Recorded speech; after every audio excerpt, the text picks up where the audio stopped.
Hello' student, তোমালোকে আজিৰ ভিডিঅ'ৰ থাম্বনেইলখন চাই নিশ্চয় গম পাইছা যে আজি আমি কোনটো বিষয়ত আলোচনা কৰিবলৈ ওলাইছোঁ। আজি আমি তোমালোকৰ মাজত কিছুমান গুৰুত্বপূৰ্ণ কথা লৈ উপস্থিত হৈছোঁ যে তোমালোকে কেনেকৈ পৰীক্ষাত 90% নম্বৰ পাব পাৰা। ফাৰ্ষ্ট পইণ্টত আছে যেতিয়া তোমালোকৰ এনচাৰ স্ক্ৰিপ্টখন তোমালোকক দিব। এনচাৰ স্ক্ৰিপ্টখন দিয়াৰ লগে লগে তোমালোকে পেনিক হৈ যোৱাৰ কোনো দৰকাৰ নাই।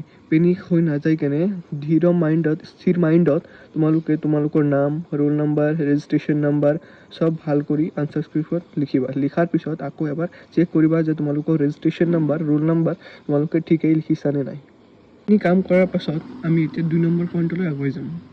2 নম্বৰ পইণ্টটো হৈছে যে তোমালোকৰ পেপাৰ প্ৰেজেণ্টেশ্যন, মানে তোমালোকৰ আনচাৰ স্ক্ৰিপ্টখনত কেনেকৈ তোমালোকে লিখিবা যাতে যিখন শিক্ষকে তোমালোকৰ পেপাৰখন চাব তাৰ মাইণ্ডছেট যাতে ভাল হয়। তো শিক্ষকজনে তোমালোকক ভাল নম্বৰ দিয়ে। তো ভাল নম্বৰ পোৱাৰ কাৰণে তোমালোকে কি কৰিব লাগিব, তোমালোকে পেপাৰখন নিট আৰু ক্লিন কৰি লিখিব লাগিব যাতে তোমালোকৰ আনচাৰ স্ক্ৰিপ্টখন কোনো ধৰণৰ লেতেৰা মানে এটা কুৱেশ্যন বাৰ বাৰ কাটি দুবাৰ লিখি এইবিলাক যাতে নকৰা। পেপাৰখন পৰিষ্কাৰ পৰিচ্ছন্ন হ'লেহে তোমাৰ বহীখন যিজন শিক্ষকে চাব তোমাৰ বহীৰ প্ৰতি ভাল এটা এটেনশ্যন আহি যাব। ইমানখিনিতে আমাৰ 2nd নম্বৰ পইণ্টখন শেষ কৰিছোঁ আমি। এতিয়া আমি 3rd নম্বৰ পইণ্টখনলৈ আগুৱাই যাম। 3rd নম্বৰ পইণ্টত আমি আলোচনা কৰিবলৈ ওলাইছোঁ যে তোমালোকে 3rd নম্বৰ পইণ্টত কি কৰিবা। 3rd নম্বৰ পইণ্টত হ'ল তোমালোকে প্ৰথমতে জনা প্ৰশ্নৰ উত্তৰ লিখিখিনি আগতে লিখাৰ চেষ্টা কৰিবা। যিমানখিনি উত্তৰ তুমি ভাল কৰি জানা সেইখিনি আগতে লিখি ল'বা। তাৰপাছত অলপ ডাউট থকা বা অলপ জনা অলপ নজনা সেই কুৱেশ্যনবোৰ লিখাৰ ট্ৰাই কৰিবা। আগতে যদি জানা নজনা চব মিক্স কৰি দিয়া তেনেহ'লে কি হ'ব যে তোমাৰ পেপাৰ প্ৰেজেণ্টেশ্যনটো ভাল নহ'ব। মানে এটা জানা, এটা ভাল কৰি লিখিছা, এটা লিখা নাই। তো সেইবিলাক নকৰি যিকেইটা কুৱেশ্যন আগতে জানা সেইকেইটা কুৱেশ্যন আগতে লিখাৰ ট্ৰাই কৰিবা।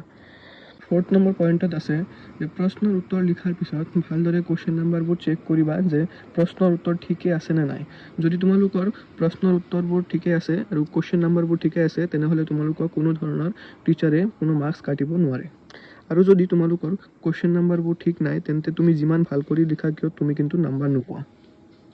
আমাৰ লাষ্ট পইণ্টত আছে যে তোমালোকে যদি এক্সামৰ মাজত কোনো ধৰণৰ এক্সট্ৰা শ্বীট লোৱা বা এক্সট্ৰা পেজ লোৱা তো সেই পেজখন ভালদৰে পিন আপ কৰি ল'বা। নহ'লে তোমাৰ যদি পিন আপ ভাল কৰি নকৰা তেন্তে যদি তোমাৰ পেজখন কিবা কাৰণত হেৰাই যায় তেন্তে কিন্তু সেই নাম্বাৰটো তোমাৰ মাইনাছ হৈ থাকিব, মানে তুমি সেই নাম্বাৰখন নোপোৱা।